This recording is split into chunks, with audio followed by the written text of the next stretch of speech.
Okay, so trend 3, social search and a shift back to user-paid content. Giving away content that isn't worth consuming doesn't offer value just because it's free. That's a tweetable quote. If you want to tweet that out, feel free. I think that has a lot of relevancy to 2013 as we see Google commoditizing content and giving away content for free.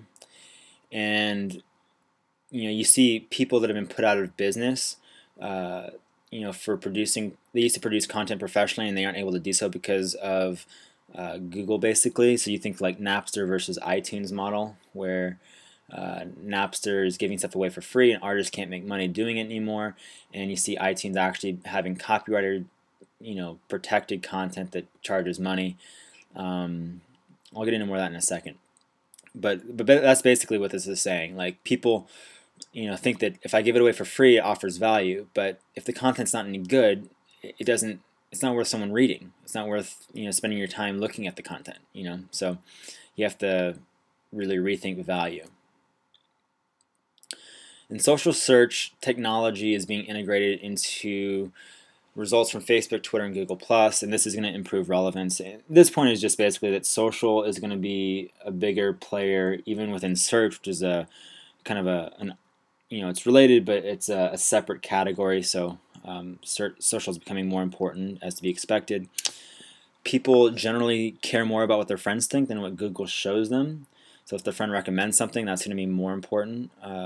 So as a brand, thinking about how do you tap into getting your customers to recommend things to their friends is a key opportunity.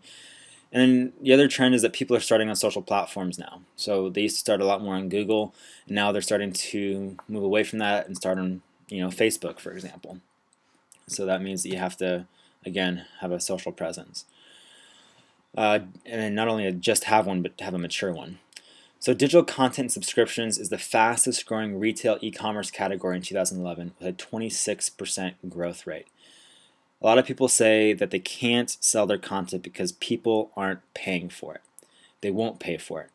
And I think that you can charge for your content if you offer value. If you really truly offer value, you won't have any trouble convincing people to pay for it.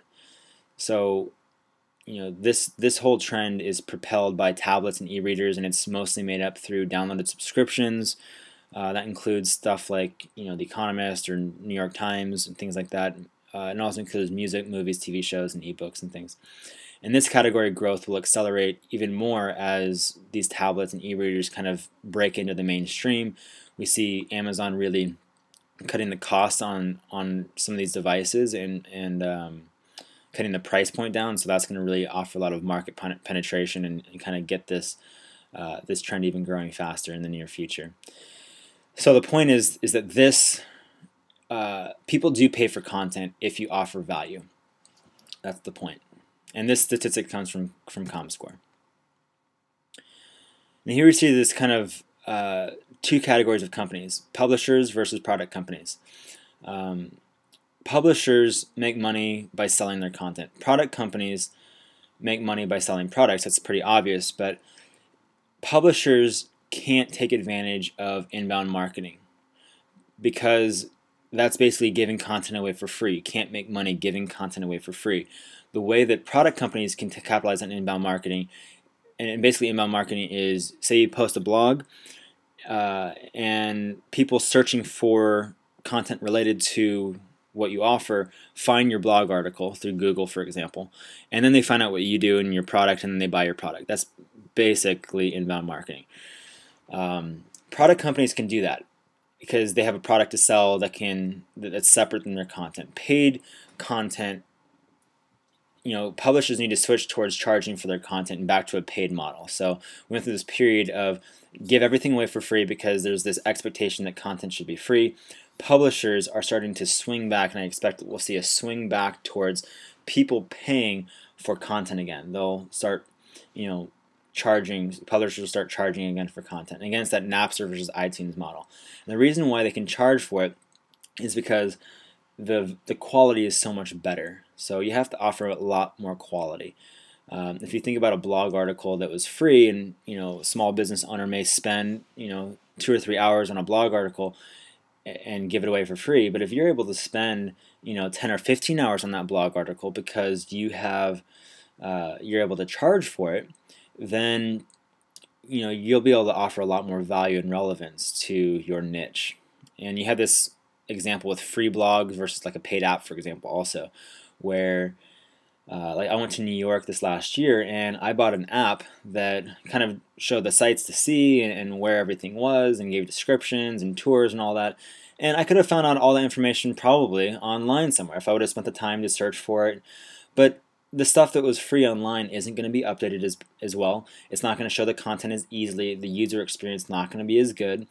So there's a lot of value and relevance to spend a few dollars or $4 or $5 for a paid app because it offers so much value, and people are willing to pay for that if you offer value. Newspapers were forced to sell to everyone, so they had a distribution model that was very expensive, and so they couldn't focus on a very small niche because they had to expand to everybody because the cost was so big. And today it's just the opposite, where the distribution is extremely cheap. You can post a blog. You think about WordPress versus the New York Times as distribution. New York Times has tons of infrastructure to be able to distribute their physical paper. But a blogger just needs a WordPress account, and you can have international distribution immediately. And so this niche, by focusing on a niche, increases the relevance and the value that you can offer to that niche, and people will pay for that value. So this is kind of a historical, walking through what happened.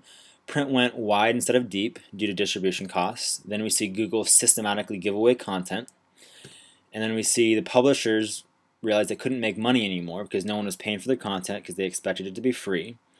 And then the quality drops a lot of times. Some inbound marketing takes off for product companies, not for publishers.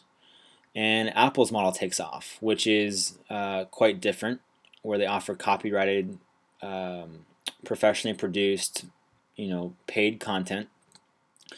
And then we see Apple sells 100 million internet-connected devices, and so you see, this kind of wild success with inbound marketing and with publishing, but publishers can't give away their content for free through inbound marketing. So there's really different models, and we see this shift from Google to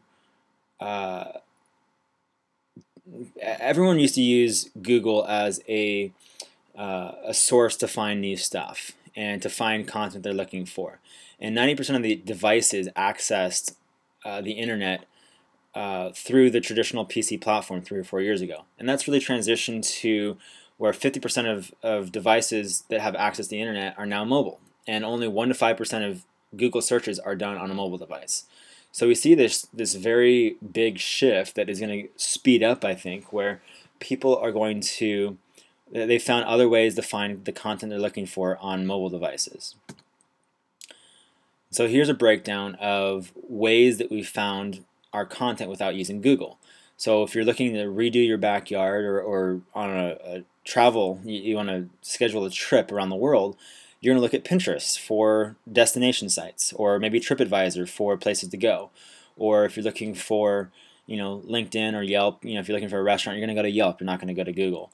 And so these types of sites have really catered to a niche, and they've become a lot more relevant at producing what people are looking for in this niche than Google has. And you see, and these are all have mobile presences as well as PC presences. So you see this shift even on PCs, that people are moving away from Google sometimes to use these other types of platforms or channels to find the content they're looking for. So what that does is it causes Google to not be able to monetize as much as they used to be able to. And then we see weather, email, and maps are just 3 of a handful of categories that ComScore studies show that these are, mobile is taking the vast share of people are really going to mobile devices more than ever before to fulfill their needs to find weather, email, and maps. So we see this shift even more. And these now make up half of searches, all those things I just mentioned. And we see that 15 billion apps have been downloaded, and this last year in 2011 was the first time that app usage beat out mobile browser usage on mobile devices. So, and then the trend is that the mobile browser is going to continue to decline and the app usage is going to continue to increase. So again, we're finding new ways of finding content. And so, like I said, there's this kind of Google versus Apple model that is quite different. The content commoditization, which is the open source movement, and then paid, copyright protected, professionally produced content that adds a lot more value than the free stuff, and then people can charge for it. And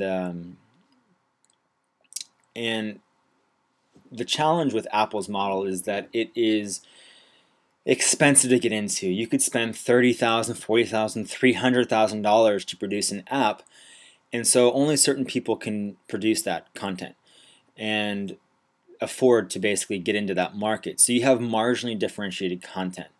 So Google provides content and no one cares where it comes from. They're just looking for the most relevant stuff and the source doesn't matter. And then we see Apple coming out with different things that offer different value, but it's only marginally different. And I think that that's been the struggle, the challenge over the last, sorry, I went back on my slides here. We've seen that the last 3 years really fill up with this commoditized versus marginally differentiated content battle. And I think the next several years we'll start to see kind of the app and marginally differentiated content versus highly differentiated content. And this is where HTML5 really comes in and makes it possible for big and small companies alike to produce app-like content on responsive design websites, and allows every pixel on the page to be interactive. And I think we're still a little ways away from seeing it, actually act like an app. But the point is that, for a fraction of the cost, me as a personal blogger for my video blog can buy a responsive design, video-enabled website, HTML5 website that can work on any device, and I can purchase that for 30, 40, 50 bucks for the template, and allows a lot more people to get into producing potentially monetizable products through these new websites, new types of websites. And I think that this is where we're going to see a lot more differentiation and even smaller niches of content form. And again, that smaller niche and that more relevance produces more opportunity for charging for content. So all of that basically, that's where I think we're going to be seeing a big opportunity for brands, big brands as well as small brands, to be able to reduce their costs of producing monetizable content. And I think that we're going to see a big shift back to monetizable content. And I got a lot of inspiration and some ideas and some research from a lot of these people on here, and I want to make sure I give them credit for the stuff that they're doing. And if you have any questions, please let me know on any of the social channels, or you can go ahead and give me a call or email me if you would like as well. And my Twitter handle there is mrobertsonline. You can find my blog at allegoriedesign.com or find me on LinkedIn. And all my other social channels you can find on my blog. So hope that was helpful. Again, my name is Mike Roberts. I would look forward to interacting with you, and look forward to 2013. Let me know what you think about this.